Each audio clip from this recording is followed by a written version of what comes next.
Dallas Cowboys running back Ezekiel Elliott, whose behavior is under investigation by the NFL, has drawn unwanted attention because of an incident Sunday night in a Dallas bar. Dallas police say that they were summoned to Clutch Bar at around 9:40 p.m. CDT because a 30-year-old patron said he had been physically assaulted by an unnamed man in the incident, which was first reported by 105.3 FM The Fan in Dallas. The man, a local DJ named Makola Ibrahim, was taken to a hospital for injuries that were not life-threatening. No arrests were made and Elliott was not named on the police report. However, The Fan, TMZ, the Dallas Morning News and ESPN cited sources naming Elliott, and what Dallas police told the Washington Post in an email is an ongoing investigation. A lawyer for the Cowboys star has not responded to a request from the Post for comment. Later on Monday, the Fort Worth Star-Telegram quoted a man who claimed to be an eyewitness and said that Elliott didn't throw the punch. The man, a bouncer at another Texas bar who was in Dallas on Sunday evening, told the newspaper that he had a good view of the events because he was trying to get close to Elliott to take a selfie.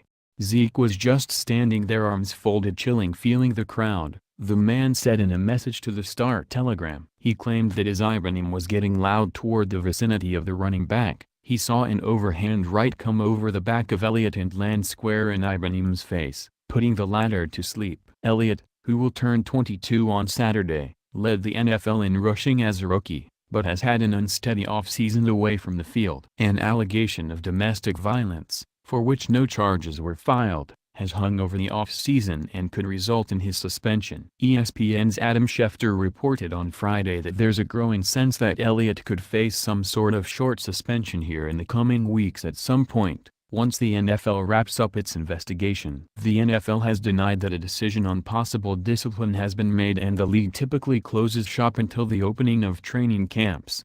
Elliott's judgment has been called into question at times during the off-season, drawing unneeded attention while an investigation is proceeding. During a Street Patrick's Day parade, he pulled down a woman's top, a move that was captured on video. "There is not much that I want to say other than that was unfortunate and not good," Cowboys owner Jerry Jones said of the incident in late March. "It wouldn't be the right emphasis one way or the other to get into any communications or dialogue since that happened." In February, Elliott, who played college ball at Ohio State, was with a friend who was arrested for trying to carry a firearm into a bar in Columbus, Ohio. Elliott, in a tweet that was later deleted, said, "I was never detained by the police, nor was I ever questioned or in any type of trouble." Last summer, Elliott visited a recreational marijuana shop in Seattle, where possession of small amounts is legal, just hours before a preseason Cowboys game. He made no purchase at Urban Legends,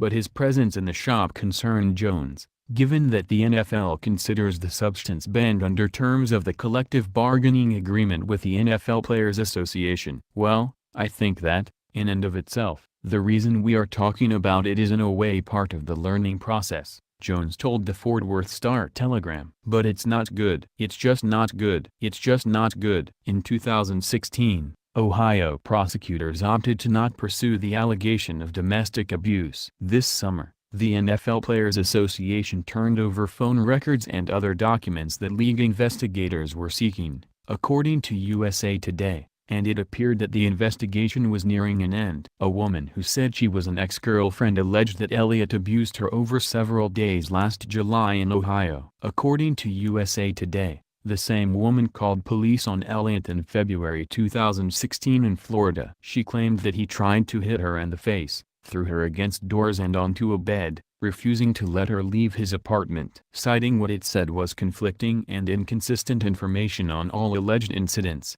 the Columbus City Attorney's Office declined to file charges. Under the NFL's personal conduct policy, which was revised when the NFL's handling of domestic cases was condemned in the fall of 2014, a player can be suspended without being arrested or charged. Despite the new policy, the NFL has struggled to find its balance on the matter and came under fire last year for its handling of the case involving New York Giants place kicker Josh Brown. Since then, the league promised to investigate such allegations thoroughly, and it seems to be what is happening in the case of Elliott, who had hoped for closure in the matter as long ago as January.